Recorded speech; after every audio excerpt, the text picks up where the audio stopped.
Wow, Entropy actually looks pretty menacing on his save icon. But anyway, welcome back to Crash Bandicoot 3 Warped. Last time, we completed the rest of the third warp room, including Road Crash, which is finally mostly done. I still need to platinum that level. And now, before we move on, we have our, start of warp room secret level to go through. This time, it's Area 51? Yeah, a level with a question mark in its name. Yeah, the loading screen hint is actually pretty important here, because, yep, it is another race level, and I'm going to do something a little bit weird for this one. I'm actually going to get the time trial clock immediately, because this means that I can easily restart the level if I mess up. And I might mess up because it's in the dark and we have to get boxes. And this time, we're actually racing UFOs instead of lab assistants in cars. These UFOs are very aggressive and love to go right in your path and shove you right off the road. So this is supposed to be the hardest race level, but honestly I actually find it easier than Road Crash, and actually most people do too. Okay, just gonna get out of my wheelie there just so I don't miss any boxes. And yeah, you can tell where the pits are because of the, the barricades. Yeah, the police cars come right at you in this level as well, but they're actually not that hard to avoid, especially since you can see their headlights coming a mile away. Yep, you were trying to shove me off the road there, but I wasn't having it. There's also a lot of boost pads here, so despite what it looks like, these levels actually, it's actually not that hard to come in first on these levels. Well, this level specifically. It's definitely harder to come in first on Road Crash. Already in third. Now, the last time that I practiced this level, I missed boxes. Yep, there's UFO, aggressive driving in play. They love to do that.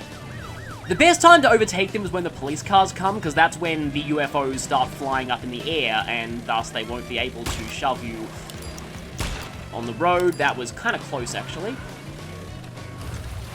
Oh, yeah, this area is a little bit tricky to navigate sometimes. This even more so. Me that. There's a whole bunch of boost pads right at the very end of the level, so, yeah, here. So this is a great place to get the lead on the last UFO. Okay, that was first try. If that's... I don't think that's platinum.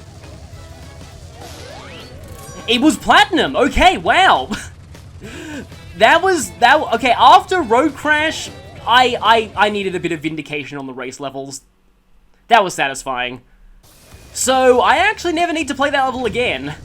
That's the thing about levels with no crystals. You can actually 100% them on one pass. But for the sake of completeness, I will include that run in the Platinum Relic montage at the end.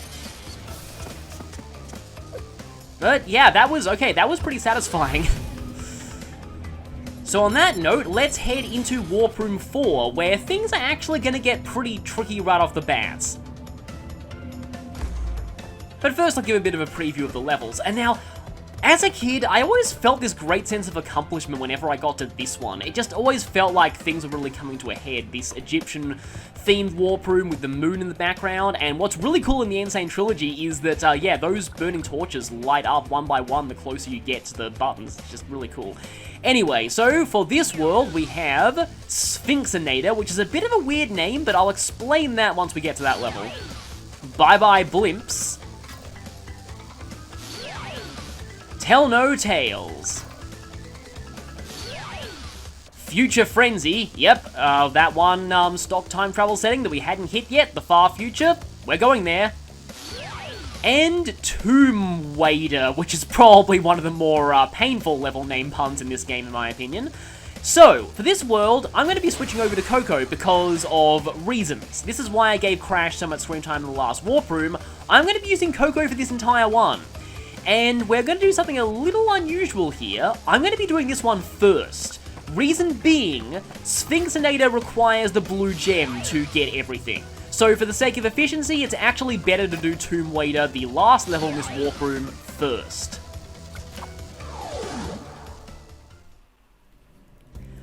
So Tomb Waiter is another Egyptian level, but it's actually very unique. Firstly, these Scarab Beetles are some of the few enemies in this game to not have a unique death animation. But if we spin these, that opens up these doors. And we have water. So if you touch that water and it's even like any little bit above Crash or Coco's head, you will instantly drown. We also have these half-coffin mummy lab assistants who will pop you like a balloon if they touch you. No, really, that's the death animation, though I'm pretty sure it's Crash exclusive. Yeah, they didn't make as many unique death animations for Coco, but she does at the very least have a unique one for the two-headed giants. You can see on the sides of the walls just where the water reaches up to, not that it really matters all that much because, yeah, the moment the water is even, like, above, like, waist height, it will instantly drown you. These guys don't hurt you, but you have to get rid of them with a slide. So yeah, that's the gimmick of this level. We have to pay attention to the rising and falling water levels, which makes time trialing this one particularly quote-unquote fun. Speaking of fun, don't get that exclamation mark box. Because missing boxes is not fun. Well, unless you're doing an 80% speedrun, in which case it definitely is. But, yeah, I've always remembered this level from, like, as a kid I never attempted the Platinum Time Trials. I only did that when I came back to the game as a teenager. But, yeah, I've always remembered this level because the Platinum Relic on this level, like, it's not super horrible or anything. Like, I actually think High Time and some of the race levels are worse, but you need to go invincible for a very specific reason. Okay, here, I believe the outline box is a Nitros? Yeah, it's a TNT and a Nitro. So what they want you to do here, and I guess it actually fits being the first level we're visiting after getting the Death Tornado Spin, is that they want us to do a spin jump, double jump, tornado spin to glide over the gap here. That was always so fun to say when I first played this game as a kid. Slide jump, double jump, tornado spin. But yeah, the time trial of this level, you need to go invincible, because if you go invincible here with 3 masks, the water level stays permanently down until your invincibility wears off. And you absolutely need that in a time trial setting. Because otherwise you have to waste time waiting for the water. Speaking of those Scarab Beetles, though, there are actually quite a lot of enemy, well, not a lot, but the snakes and the crocodiles in the Egyptian levels also have generic death animations. Again, some of the few enemies in this game to actually have generic death animations. Yeah, these things here are trying to push you into pits, rather than act as platforms for you to cross. Yeah, just gonna play it very safe here. If you get to, like, ankle-deep water, you'll start wading, as per the level title. And it'll slow you down immensely, and usually it slows you down just enough that the water reaches drowning height and you die, so don't do that, obviously. Now, you can do some pretty cool spin jump, slide jump, double jump, tornado spin skips in time trials of this level, but you want to play it safe because, yep, this level has a death route as well. I feel like overall this is meant to be one of the harder levels in this game. Which does kind of make sense, we're in Warp Room 4 after all, though this game's Warp Room 4 is nowhere near as bad as Warp Room 4 in Crash 2. Yeah, while Warp Room 3 is my favorite Warp Room in Crash 3, and yeah, you need to activate that, otherwise you won't have any safe ground here, although you can still speedrun through and probably make it in time. But yeah. In terms of Crash 2 for my favorite Warp Room, I'm not really sure. I think it's a toss-up between either Warp Room 4, despite its difficulty, or Warp Room 5. Both of them are pretty cool. Yeah, admittedly though, Crash 2 Warp Room 4 is an enormous difficulty spike. The Warp Room 4 on this one isn't nearly as bad. However, Warp Room 3 in Crash 3, as I've found, is also pretty tough, so don't push me, please. Give me that platform. Okay, good.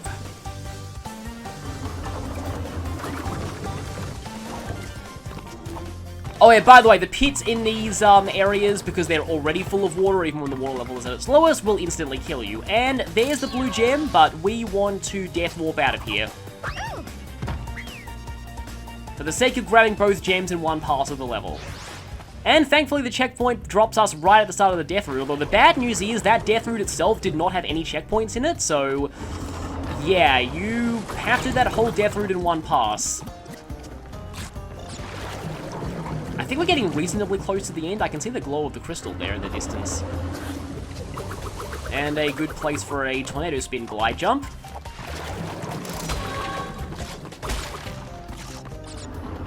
Yeah, it might look like our box count is really low, but that's partially because there are a lot of nitros in this level. Okay, wait for the water to start going, glide, tornado spin, and safe platform. I might have been able to make it the whole way through, but I'm not going to chance that. Okay, water going down. This level always felt pretty long to me as well. I guess while I'm here I can mention, this level being named Tomb Raider, I never actually played the Tomb Raider games growing up. I know a few people did, but I feel like I was probably a bit too young when they first came out. Like, they might have been, no, this sounds weird, but they might have been a bit, like, too violent for how young I was at the time they first came out. Like, honestly, I have no, like, I've seen a bit of footage of the, like, the modern reboot Tomb Raiders, but, like, I have no idea what kind of genre the original Tomb Raiders were in. Like, were they platformers? Were they action games? Were they, I'm not really sure. Like, I know that, like, they were kind of like the Egyptian levels in this game, and they had, like, a lot of traps and a lot of, spikes that apparently people loved, throwing Lara Croft onto because they were jerks. Okay, I'm gonna have to slow down a little bit here because I mean, I could go for a tornado spin glide between these, but I'm playing it safe. I've had a good run of this level, I don't want to waste it all now. But yeah, like, anybody who actually played the Tomb Raider games growing up could enlighten me, because, like, I have no idea what the original PS1 Tomb Raiders were even like at all. Apart from the fact that, Lara Croft partially exists because somebody added an extra 0 to, the character model's bust size. And that's a weird note to end this level on, but we're out. That might actually be a myth. It sounds like an urban myth. But yeah, that gets us the Crystal, Box Gem, and Blue Gem. Like, overall, it is definitely a tough level, but I actually think it is well designed overall. It's probably one of my favorites in this game, especially since it actually feels totally unique compared to the other levels of its, style. Speaking of which, Sphinxinator. So the boss hasn't actually taunted us yet, which is interesting. So first interesting thing about this level, yep, they pull that classic platformer game jerk move and hide stuff behind where you start in the level.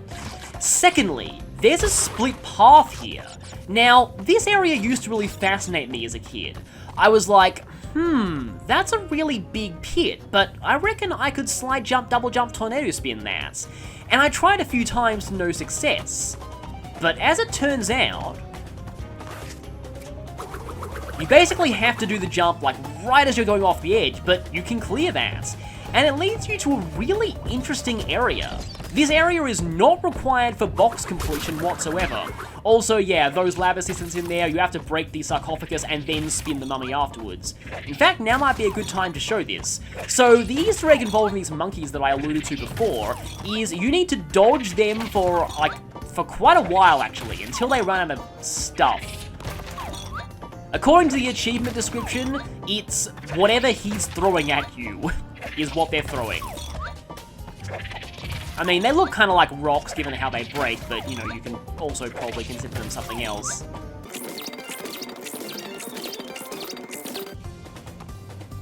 So, he's actually stopped throwing stuff at us. He's run out of ammunition, essentially.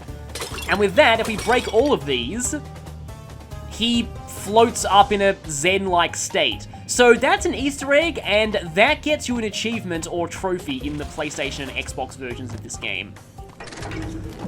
Now we have an iron checkpoint crate here, but we're not going to get that. We have, like, here, what's basically a bonus platform, which is kind of weird, and it leads us back into the regular level. So that's an entirely optional path that just exists for lives, and because of that, we miss a whole bunch of boxes, so I'm gonna deliberately lose a life here. Okay, those spears weren't hurting me. Come on. Come on. There we go. Okay, that death animation isn't as good if you can't see the ceiling. If you see the ceiling, you can actually see Crash or Coco, like, frantically clinging to the ceiling.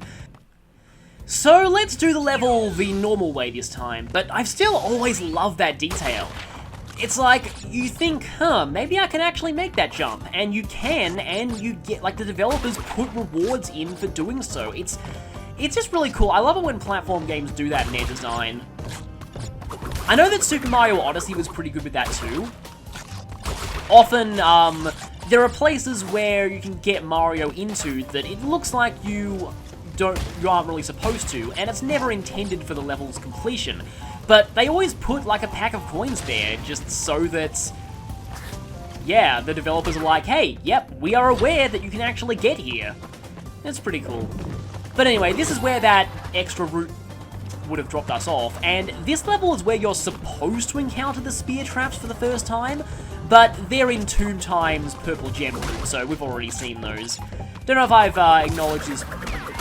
So, speaking of other Egyptian levels, it's time to talk about this level's name, because I always found the name Sphinxinator really weird. It's kind of an awkward sounding pun. It's not even really a pun. Oh, also I like to let the sand block here destroy these nitros for me to clear the path. But, yeah. It's a bit awkward sounding, and that's actually because, apparently, although I only have Bandipedia to go on this, so this might be wrong, I remember them actually being not that great in the past, in terms of a source of information, but apparently, this was not the level's originally intended name. It was originally going to be called Sphinxter, maybe after, like, Spinster or something, but maybe it didn't get past the censors, they had to change it. Just kind of interesting. But yeah, don't go crazy with spinning here. And we have the blue gem platform. I like how they've kind of mixed up the gems from Crash 2. Back then, the blue gem was the first one you had access to, but here it's one of the later ones. And I also like how they put the blue gem in a water level. Anyway, so as you can tell by the iron checkpoint crate, there are no boxes in this. It's purely for a gem, but I like to take on this route now anyway. So yeah, the theme of this area is I hope you like oil, and that's a lot of monkeys. Oil, closing doors. There are a lot of floating lives here, but I've already been through this area once before, so they're all gone. Yeah, it's always fun to kind of slide through here. It's also a viable strategy for the Platinum Time Trial. Okay, now there is a snake here. Gotta remember that. I also remember that I have Tornado Spin now, and let's grab that. This leads you out of the level, so Death Walk.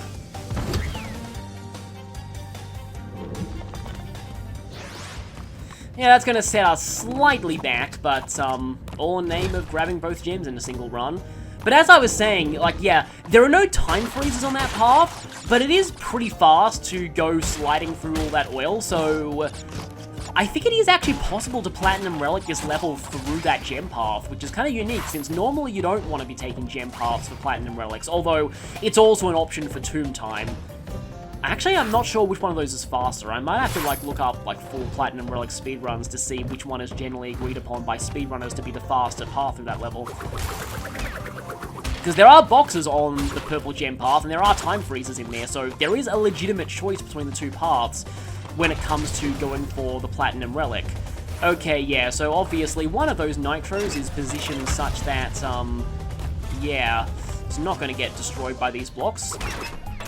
But yeah, you can actually activate the switches yourself, by the way. Okay, this, yeah, I have good memories of the time trials of this, because here, you have to, basically slide jump, double jump, tornado spin. That's still really fun to say, like, off of the middle of these while they're in motion, because obviously, way too slow to wait for them. And yeah, the bonus is now. It feels like quite a long time into the level until we're actually at the bonus, but, well, we did the blue gem route, and you're not really supposed to do that on your first pass through the level. And I also like how you can see the whole bonus here from a different angle. I actually remember Wrath of Cortex did that quite a bit, but yeah. Wrath of Cortex still not the best game in the world. It's not the worst either. I see what you're doing there, game. I am aware of your tricks. Yeah, speaking of which, the fact that you can actually see... Oh, speaking of being aware of tricks. Yeah, if you want that life, you have to get in there pretty quickly. Or just jump over the TNTs and not activate them. But yeah, The box count, like the actual total box count being shown, you might remember that in the version of Crash Bandicoot 2 that I was playing on the channel, you didn't have the total number of boxes in the bonus listed. The fact that you are shown that for all 3 games in the trilogy now in the remake, in the original it was only in 3 that happened. But that fact makes Cold Hard Crash a lot easier, because you now know that there is one more box in the bonus that you probably missed on your first pass through. That one really jerkish one that's hidden at the top of a... Yeah, you know the one. You know the one, that one box. There's quite a few of those in Crash 1 as well, so, which I will get around to playing eventually. As I've said in update videos, I do legitimately think that game is a lot better in the Insane Trilogy than it was in the original. And something to mention here is, yeah, I like the hieroglyphics on the walls here. You can see Engine and Dingodile there. I think Dingodile is representing Hathor, the Egyptian crocodile-headed god. I think it's no, Hathor's the horse one. Is it like Sinet, I think? I'm gonna have to look that up. And I was almost going to do one more level, but then I realized, yeah, we've actually already covered 3 levels. I need to save the rest for the next one.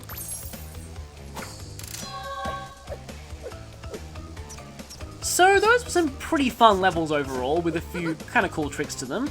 And I will just quickly look up the name of that Egyptian deity that Dingodile's representing there, and then I will see you next time. Sobek! Okay, that's the name, Sobek. Wow! It turns out it is possible. And it leads you to this area, which is very interesting because there are no boxes here at all. See, I always found this level name really, really awkward. Oh, hey, Coco has a variant of that death animation too. But anyway, I believe the blue gem platform is... Yeah, it's right there. I was about to say coming up, but there it is. It's also kind of interesting because, in terms... I did not see that snake there. I was too fixated on the door.